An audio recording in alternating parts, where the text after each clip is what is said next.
Rahasia elektabilitas sang putri mahkota melejit.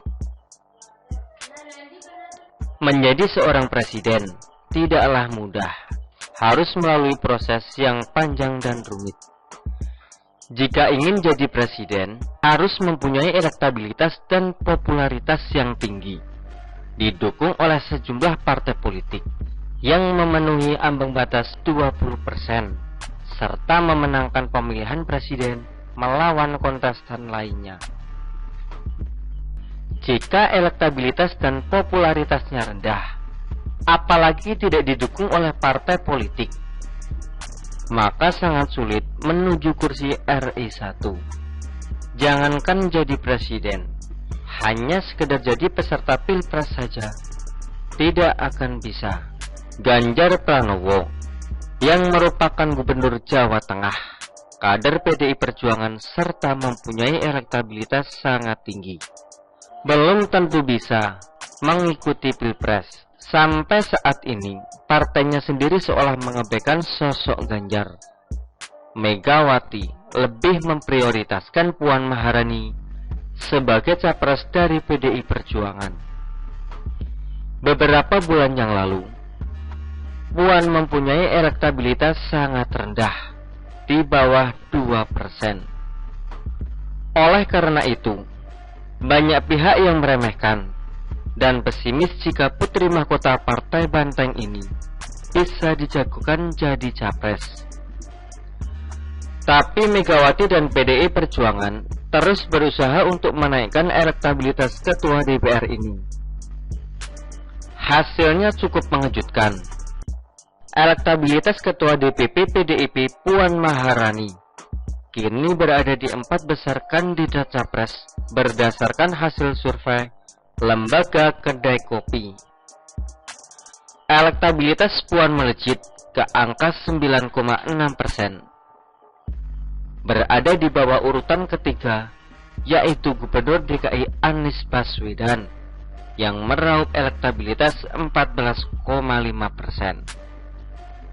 Sedangkan urutan kedua adalah Ketua Umum Partai Gerindra, Prabowo Subianto, dengan 18%, dan di urutan pertama Gubernur Jawa Tengah, Ganjar Pranowo, dengan 26%. Lalu, apakah faktor yang menyebabkan elektabilitas Puan bisa melejit seperti sekarang ini?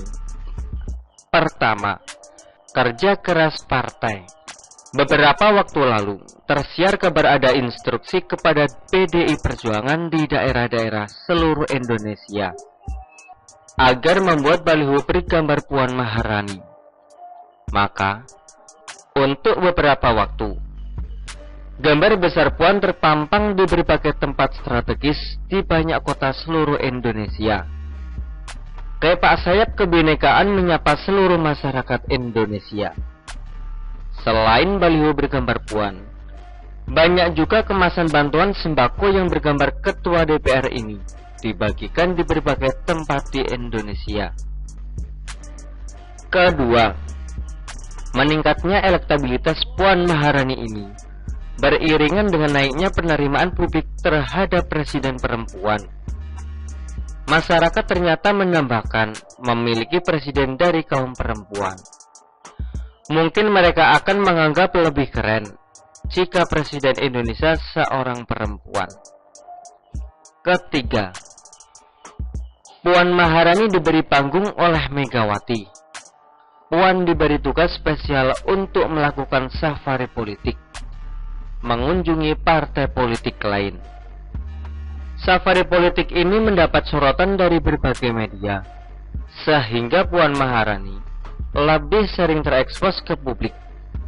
Nama Puan kini sering masuk dalam pemberitaan setelah langkahnya melakukan safari politik ke ketua umum partai lainnya.